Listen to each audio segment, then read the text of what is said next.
जादुई मछली। एक गांव में एक मछुआरा अपनी पत्नी के साथ रहता था। वह सुबह सुबह घर से नदी को ओर निकल जाता और वहां जाल डालकर दिन भर मछली पकड़ता था। शाम तक जितनी मछली पकड़ पाता, उसे बेचकर जो पैसे मिलते उन पैसों से अपना घर चलाता था। आमदनी अधिक नहीं थी, क्योंकि कभी ढेर सारी मछलियां फंसती तो कभी बहुत ही कम। जैसे तैसे उसके दिन गुजर रहे थे, इस पर भी वह संतुष्ट था और सुखचैन से अपना जीवन करता था। लेकिन उसकी पत्नी लालची थी। चाहे वह कितने ही पैसे घर लेकर आए, वह कभी खुश नहीं होती और उसे उलाहना दिया करती थी। मछुआरा ज्यादा मेहनत कर अधिक से अधिक पैसे कमाकर उसे खुश करने की हर कोशिश करता था, लेकिन कभी उसे खुश नहीं कर पाता था। एक सुबह जब मछुआरा उठा, तो उसका शरीर बुखार से तप रहा था, लेकिन पत्नी के डर से वह जाल लेकर नदी चला गया। कुछ देर वह नदी में जाल डाले बैठा रहा, लेकिन एक भी मछली जाल में नहीं फंसी। वह खाली हाथ घर लौट आया। उसे खाली हाथ लौटा देख उसकी पत्नी चिल्लाने लगी। उसने उसे समझाने की कोशिश की कि आज उसकी तबीयत ठीक नहीं है, लेकिन वह नहीं मानी और मजबूरन मछुआरे को फिर से मछली पकड़ने जाना पड़ा। बुखार से तपता हुआ वह नदी में जाल डालकर बैठ गया। बहुत देर तक जाल डाले रहने के बाद भी एक भी मछली जाल में नहीं फंसी। वह निराश होकर लौटने का मन बनाने लगा कि तभी उसे जाल कुछ भारी सा प्रतीत हुआ। वह खुश हो गया कि शायद कोई बड़ी मछली फंस गई है। उसने जल्दी जल्दी जाल खींचा। जाल में एक सुनहरी मछली फंसी हुई थी। मछुआरे ने इतनी सुंदर मछली पहली बार देखी थी। वह उसे हाथ में लेकर निहारने लगा। तभी वह मछली बोल पड़ी, मछुआरे भाई, मैं इस नदी की रानी हूँ। मुझ पर दया करो। मुझे छोड़ दो। तुम मुझे छोड़ दोगे तो मैं तुम्हारी हर इच्छा पूरी करूंगी। मछुआरे को मछली पर दया आ गई। उसने वापस नदी के पानी में छोड़ दिया और घर वापस आ गया। घर में पत्नी ने उसे फिर खाली हाथ लौटा देख उत्पात मचा दिया। मछुआरे ने उसे किसी तरह शांत कर सुनहरी जादुई मछली की बात बताई। सारी बात जानकर उसकी पत्नी भड़क गई कि जब जादुई मछली हर इच्छा पूरी करने तैयार थी, तो तुमने कुछ मांगा क्यों नहीं? उसने जबरदस्ती मछुआरे को नदी पर भेजा और जादुई मछली से खाने पीने का सामान मांगकर लाने को कहा।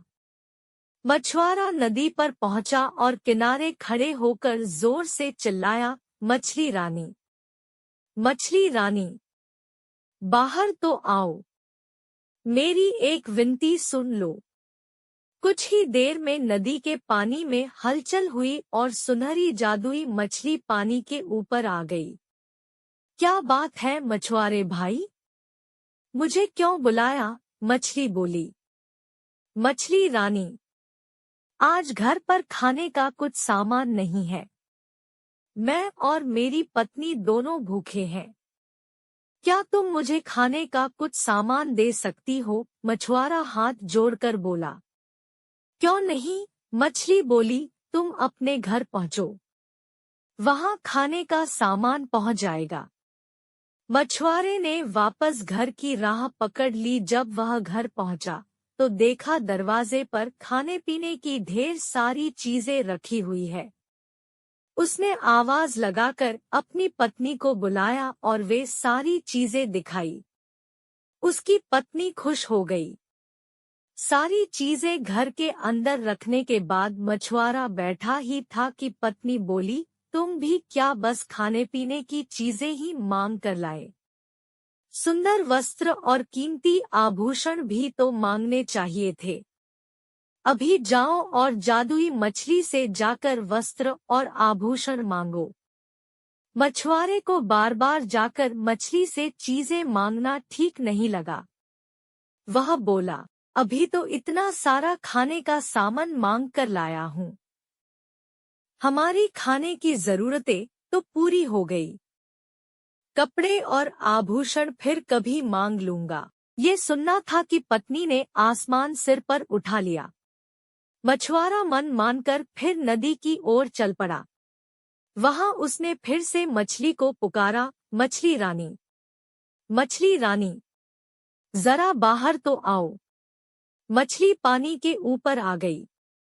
मछुआरा हिचकते हुए बोले, क्या बताऊं मछली रानी, पत्नी सुंदर कपड़े और आभूषण मांग रही है। क्या तुम उसकी इस मांग को पूरा कर सकती हो? उसकी इच्छा पूरी होगी। जाओ घर लौट लाओ। इतना कहकर मछली पानी में चली गई। मछुआरा जब घर पहुंचा तो देखा कि उसकी पत्नी नए कपड़े और आभूषण पहनकर बैठी हुई है। मछुआरे को देखते ही वह खुशी से झूम उठी। अपने नए कपड़े और आभूषण दिखाते हुए वह बोली, सुनो जी, मैं इन कपड़ों और आभूषणों में किसी रानी से कम नहीं लग रही हूँ। ऐसे में इस झोपड़ी में रहना कहाँ शोभा देता है। तुम ऐसा करना कि कल सुबह जादुई मछली से एक महल मांग लेना। मछुआरा क्या कहता। कला के डर से वह चुप रहा। अगली सुबह पत्नी ने उसे उठाया और जादुई मछली के पास भेज दिया। नदी के किनारे खड़े होकर मछुआरे ने फिर से मछली को बुलाया, मछली रानी, मछली रानी, जरा बाहर तो आओ। जादुई मछली पानी के ऊपर आई तो मछुआरा बोला, मछली रानी, मेरी पत्नी ने पूरा जीवन गरीबी में व्यतीत किया है। वर्षों से झोपड़ी में रहते रहते उसने बहुत दुख झेले हैं। क्या तुम उसके रहने के लिए एक महल बना सकती हो? उसकी ये इच्छा भी पूरी होगी, कहकर मछली पानी में चली गई। जब मछुआरा घर पहुंचा तो देखा कि उसकी झोपड़ी के स्थान पर आलीशान महल खड़ा हुआ है। अंदर जाने पर उसने देखा कि उसकी पत्नी सज संवर कर बैठी हुई है। वह बहुत जुश थी। जब मछुआरा उसके पास गया तो बोली, महल तो रानी जैसा मिल गया है, लेकिन बिना सेवक सेविकाओं और सुख सुविधा के सारे सामान के रानी होने का क्या लाभ। कल तुम मछली से सेवक सेविकाएं और सुख सुविधा का सारा सामान मांग लेना। मछुआरा ने पत्नी को समझाने की कोशिश की, लेकिन पत्नी नहीं मानी। अगले दिन मछुआरे ने जादुई मछली से नौकर चाकर और सुख सुविधा के सारे सामान मांग लिए। घर लौटने पर उसे अपनी पत्नी सोने के पलंग पर आराम करती हुई दिखी। सेवक सेविकाएं उसकी सेवा में लगे हुए थे। उसकी पत्नी बहुत दुष्ट थी।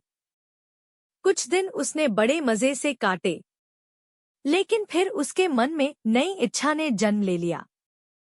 एक दिन वह मछुआरे से कहने लगी, मैं इस महल रानी तो बन गई, लेकिन अब मैं इस पूरी पृथ्वी की रानी बनना चाहती हूँ।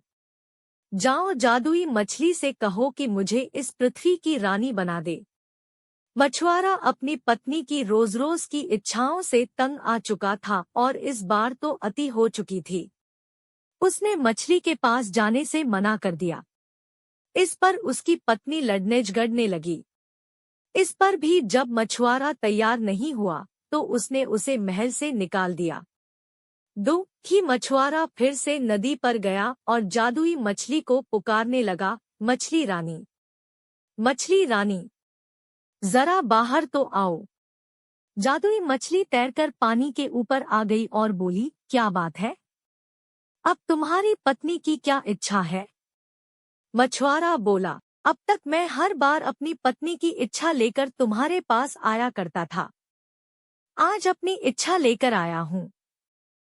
कहो, क्या चाहते हो? मछली बोली, मैं चाहता हूँ कि तुमने अब तक हमें जो भी दिया है वह सब वापस ले लो। एक बात मुझे समझ आ गई है कि इच्छाओं का कोई अंत नहीं है। तुम जितना देती रहोगी, मेरी पत्नी उतना मांगती रहेगी। वह कभी संतुष्ट नहीं होगी और बिना संतुष्ट हुए वह कभी खुश नहीं रह पाएगी। मछली बोली, तुम्हारी यह इच्छा पूरी हो, और वह पानी में चली गई। मछुआरा जब अपने घर पहुंचा तो महल गायब हो चुका था। उसके स्थान पर उसकी झोपड़ी आ गई थी। अंदर जाने पर उसे फटे पुराने कपड़ों में अपनी पत्नी दिखी। मछुआरे को देख वह रोना पीटना मचाने लगी कि महल, धन दौलत, सेवा सेविकाएं, आभूषण कुछ भी न रहा। मछुआरे ने उससे कहा कि अपनी आंखों पर पड़ा लोभ का पर्दा हटाओ, तो तुम्हें इस गरीबी में भी सुख नजर आएगा। जितना लालच करोगी, उतना और लालच बढ़ेगा। इसलिए जीवन में जो है, उसमें संतुष्ट रहना सीखो। मैं अपनी मेहनत से जो भी रुखी सूखी लाऊं, उसमें खुश रहने को तैयार हो तो मेरे साथ रहो, नहीं तो मैं जान लेकर जा रहा हूं। पत्नी अकेले कैसे रहती? उसे एहसास हुआ कि वह लालच में अंधी हो गई थी। उसने अपने पति को बहुत दुख दिए हैं। वह मछुआरे से क्षमा मांगने लगी। उसके बाद वह जीवन में जो मिला, उसमें अपने पति के साथ संतुष्ट रही। कहानी की सीख। लालच का कोई अंत नहीं है। जो लालच में अंधा हो जाता है, वह जीवन में कभी सुखी नहीं रह सकता।